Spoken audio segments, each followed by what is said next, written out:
اسلام آباد high court کا P T I central secretariat فوری کھولنے کا حکم، سی ڈی کا P T I office seal کرنے کا حکم کالعدم قرار، تحریک انصاف کو بلڈنگ میں آگ سے بچاؤ کے حفاظتی انتظامات کرنے کی بھی ہدایت۔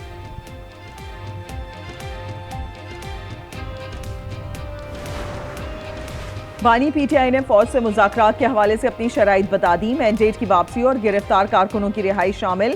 کہتے ہیں فوج اپنا نمائندہ مقرر کرے، ہم مذاکرات کریں گے۔ بانی پی ٹی آئی کا جماعت اسلامی کے دھرنے کی حمایت کا اعلان، پارٹی قیادت کارکنوں کو دھرنے میں شرکت کی ہدایت۔ عطا تار نے کہا کہ احتجاج کی قیادت آپ کے بھانجے اور بہن کر رہی تھیں، اور کیا ثبوت چاہیے؟ پہلے کہتے تھے کسی کو چھوڑوں گا نہیں، اب مہم چل رہی ہے کہ مجھ سے بات کرو۔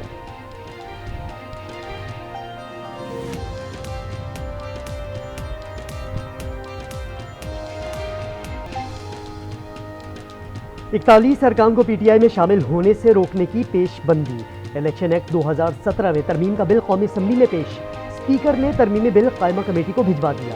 بل کے تحت آزاد رکن صرف ایک بار کسی پارٹی میں شمولیت کا عندیہ دے سکے گا۔ عدالتی فیصلوں کے باوجود کوئی آزاد رکن ایک جماعت میں شامل ہونے کے بعد کسی دوسری جماعت میں شامل نہیں ہو سکے گا۔ حکومت اور اپوزیشن کے اراکین پارلیمنٹ کا سپریم کورٹ سے مبارک ثانی کیس فیصلے پر نظر ثانی کا مطالبہ۔ وزیر قانون اعظم نذیر تارڑ کہتے ہیں کسی کو آئین دوبارہ تحریر کرنے اور قتل کا فتویٰ جاری کرنے کا اختیار نہیں۔ علی محمد خان کہتے ہیں جو ختم نبوت پر یقین نہیں رکھتا وہ مسلمان نہیں ہو سکتا۔ قادر پٹیل کا کہنا تھا انسانی حقوق کے نام پر فتنہ مغرب سے پھیلایا جا رہا ہے، ختم نبوت کے مسئلے کو نہ چھیڑا جائے۔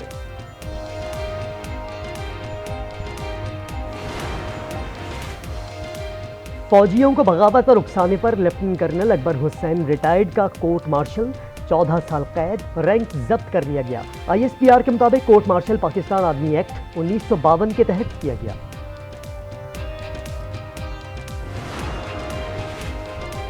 ہم چاہتے ہیں کہ ادارے نیوٹرل رہیں، نون لیگ غیر قانونی کام کرتی ہے اور کاندھا اداروں کا استعمال کرتی ہے۔ پی ٹی آئی رہنما زرتاج گل کی پروگرام نیوز انسائٹ ود عامر ضیاء میں گفتگو۔ ملک بھر میں مون سون کا زور، مختلف اضلاع میں طوفانی بارش اور سیلاب۔ خیبر پختونخوا پنجاب میں 24 گھنٹوں میں 18 افراد جاں بحق۔ درآدم خیل میں گھر کے تہخانے میں پانی بھر گیا، 11 افراد جان سے گئے۔ کاغان ویلی میں 2 افراد لقمہ اجل، رابطہ پل تباہ۔ کوہاٹ، باجوڑ، چترال، دیر، سوات اور سوابی متاثرہ علاقوں میں شامل۔ پنجاب اور بلوچستان کے مختلف اضلاع میں بھی برسات، ندی نالوں میں طغیانی۔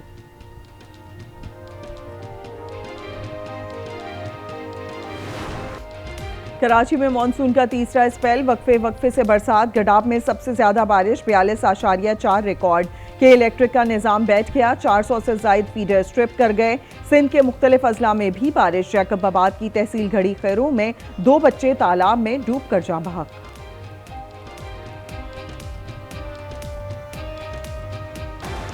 میں یہ کہوں گا کہ یہ سٹیبلٹی اور میکرو اکنامک سٹیبلٹی اس میں پرماننس آئے گی تو ہم آگے گروتھ کی طرف جا سکتے ہیں۔ I think it's a step in the right direction.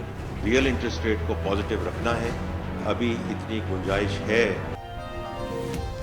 شرح سود میں مزید کمی کی گنجائش ہے۔ میکرو اکنامک صورتحال میں استحکام آئے گا تو معیشت آگے بڑھے گی۔ وزیر خزانہ محمد اورنگزیب کہتے ہیں ملکی برآمدات کو ماہانہ 4 ارب ڈالر تک لے جانا ہوگا۔ پر امید ہوں یہ آئی ایم ایف کا آخری پروگرام ہوگا۔ پاکستان تحریک انصاف کے دور حکومت میں بجلی کا ریٹ 17 روپے، آج 85 روپے یونٹ تک پہنچ گیا ہے اور یہ آگے تجاوز کرے گا 100 روپے یونٹ۔ 70% آپ کے جو پروجیکٹس ہیں وہ انہوں نے فاسل فیول پہ لگا دیے، امپورٹڈ انرجی پہ لگا دیے۔ پی ٹی آئی دور میں بجلی کا فی یونٹ 17 روپے تھا، آج 85 روپے تک پہنچ گیا ہے۔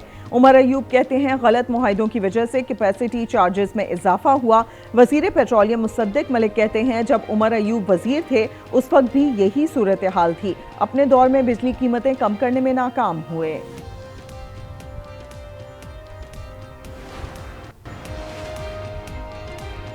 ہم قومی شاہراہوں پر بھی دھرنا دے سکتے ہیں، مہینے کے لیے پہیہ جام کی کال دے سکتے ہیں۔ امیر جماعت اسلامی حافظ نعیم الرحمان کا پنڈی دھرنے سے خطاب۔ آج 4 صوبوں میں دھرنے کا اعلان، کہا آئی ٹی پیز نے غریب عوام کا خون نچوڑ لیا، بجلی کے بل ادا کرنا ممکن نہیں رہا۔